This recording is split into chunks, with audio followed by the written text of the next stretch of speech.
આજે શિવ બાબા આપણા કોણ છે? સદગુરુ છે. દુનિયા છે આજના દિવસે યાદ કરે છે, પરંતુ આપણે છે એને રોજ શિવ બાબા કાલે કહે છે કે હું કોણ છું. એકને યાદ કરો એટલે 3 આવશે. કોણ 3 આવશે? બાપ, ટીચર અને સદગુરુ. તો આપણા તો એ હંમેશા કોણ છે? સદગુરુ છે.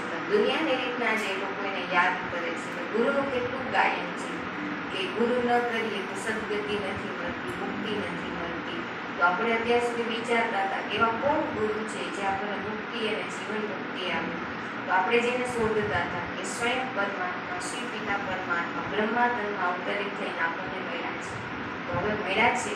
કાલે જો સવિતાબેન વાત કરતા હતા કે દુનિયાની અંદર પણ જે દેહધારી ગુરુ છે અને તો એને એ મળવા માટે લોકો જાય છે અને આપણે ઉગ્રામ કરીએ છીએ. તો આપણે એ તો દેહધારી ગુરુ છે, નથી એનો ઉદ્ધાર કરવાના, છતાંય એને ગુરુ માન્યા છે. અને આપણે કોણ છે અત્યારે મળ્યા છે?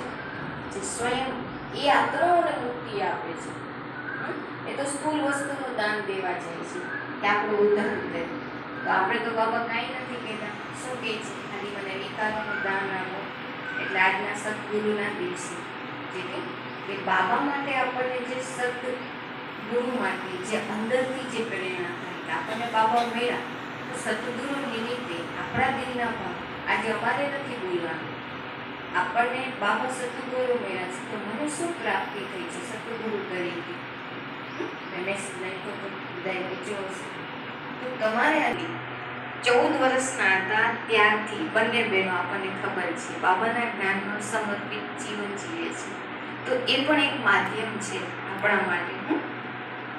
એ નથી એટલું ભણેલા પણ છતાંય એની જે આપણને પ્રેરણાઓ મળે છે, એની જે સેવાઓ છે, તો એ પણ કહેવાય છે કે આપણા ગુરુભાઈ છે.